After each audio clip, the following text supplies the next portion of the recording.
Presidente, senhoras e senhores deputados.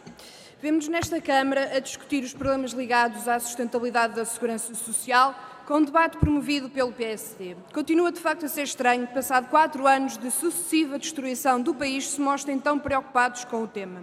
Senhores deputados, esse discurso já não é credível e convém relembrar o que está de facto em causa com este debate. Identificam-se estatisticamente elementos que prefiguram um problema para a segurança social, mas não se pensam as soluções. Em vez disso, o PSD opta pelo caminho da reforma da segurança social, ao invés da inversão das políticas de emprego, das políticas sociais e da política económica para o país. Isto não é de estranhar, visto ter sido o governo do PSD que mais destruiu o emprego, cortou nas políticas sociais e enveredou por um caminho de destruição da economia. Vamos então por partes. O PSD parte aqui do princípio de que o sistema de segurança social não é sustentável, que está em ruptura. Ora, se formos inclusive a um dos estudos citados no próprio projeto de resolução, o Aging Report 2015, a sustentabilidade da segurança social está garantida até 2060. Sem esquecer que, em 2015, a segurança social teve 18.800 milhões de euros em receitas em contribuições, tendo sido o total das despesas 17.803 milhões de euros, isto excluindo o universo não contributivo pago pelos impostos. Ora, este princípio de que o PSD parte é uma espécie de profecia autoconcretizada, ou pelo menos uma tentativa disso, e dessa forma fazerem o fantástico número de mágica de aparecerem como os pretensos salvadores da segurança social. Senhores deputados, neste momento ninguém acredita nesta pretensa. Para camuflar as opções políticas tomadas pelo anterior governo que levaram à destruição do emprego e aos cortes institucionais, respondem com a segurança social é insustentável. É pouco sério quando se pretende procurar soluções para o país. Ora, sendo certo que a nível demográfico Portugal assiste a um maior envelhecimento da população, a uma baixa da taxa de fecundidade, ao mesmo tempo que está a mãos com um saldo migratório altamente negativo, convém perceber que o problema da segurança social não é apenas e realmente demográfico, mas sim económico e político, pois sem emprego, sem recuperação de rendimentos e com a imigração em alta não há sustentabilidade e ninguém se esquece qual é que foi o governo que mais provocou esta imigração e este desemprego e esta baixa de rendimentos.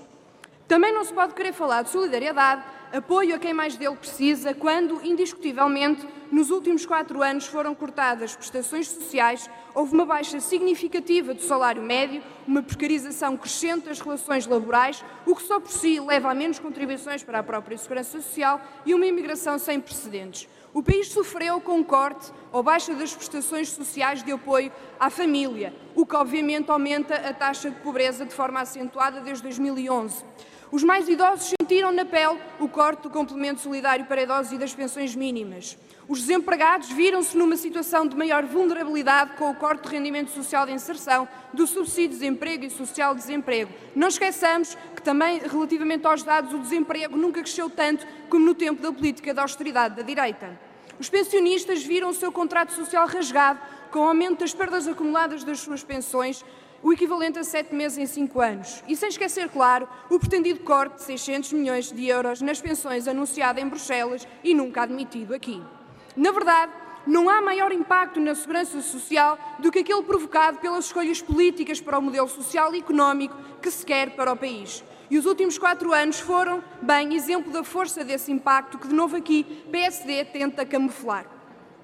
Aumento do desemprego, aumento do número de trabalhadores precários ou na informalidade laboral, imigração, redução de salários, aumento da idade de reforma, cortes no rendimento de trabalho diretos e indiretos, redução da TSU para os patrões, tudo consequências políticas ou desejos do anterior governo PSD e que, no fundo, ajudaram a descapitalizar a segurança social, a torná-la mais frágil e a desresponsabilizar, por outro lado, as empresas.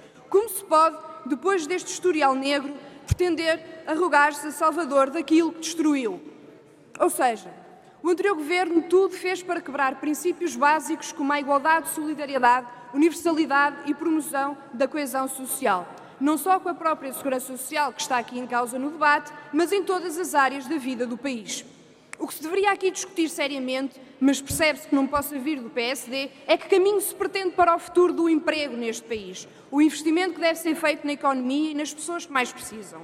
Não vale mais camuflar a destruição, criando uma falsa ideia de que ou se reforma a segurança social ou o país colapsa. Não, senhores deputados, o país colapsa quando um primeiro-ministro convida a sua população à imigração.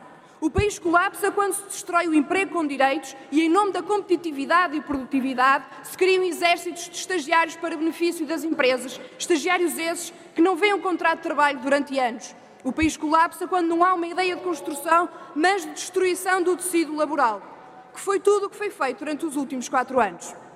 A sustentabilidade da segurança social passa por uma política de recuperação de rendimentos e subida de salário. E o BE e o Bloco de Esquerda nunca se esquivou a este debate e sempre fez propostas para esta sustentabilidade. Passa pelo combate à precariedade, passa por contrariar a imigração, o que significa mais pessoas a trabalhar em Portugal, destacando o envelhecimento da população. Passa por responsabilizar as empresas pela sua contribuição, rejeitando a descida da TSU para os patrões e uma política de combate à fraude.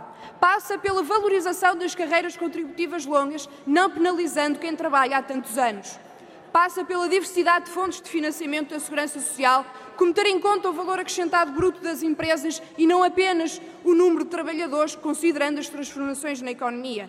Passa por rejeitar qualquer tipo de entrega da segurança social a fundos privados. Tudo isto oposto ao que foi seguido e proposto até hoje pelo PSD nos últimos anos.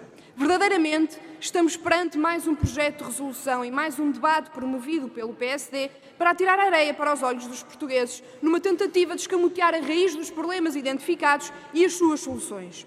Não podemos deixar de referir que esta nova ânsia do PSD de querer debater e discutir e estudar tudo e qualquer tema. Onde estava esta ânsia de debater e estudar quando foram decididos os cortes inconstitucionais das pensões? Onde estava esta ânsia de debater e estudar quando se cortaram as prestações sociais de quem estava mais desprotegido? Onde estava esta ânsia de debater e estudar quando todas as medidas que agravaram a vida de quem trabalha e vive em Portugal foram tomadas? Não estava, senhores deputados, ela não existia. E não estava porque a escolha era clara: pagar dívida e pagar à banca em detrimento das pessoas.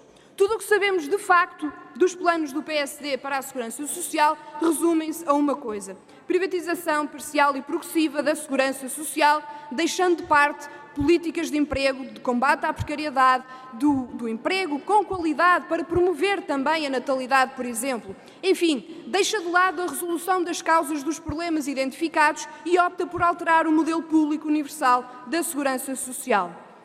O que está aqui em causa é fazer de um projeto de todos apenas para alguns, numa ânsia, essa sim, constante do PSD, de privatizar, de fazer negócio à custa das pessoas. Foi a única proposta concreta realmente apresentada pelo PSD até hoje e isso, com certeza, será rejeitado.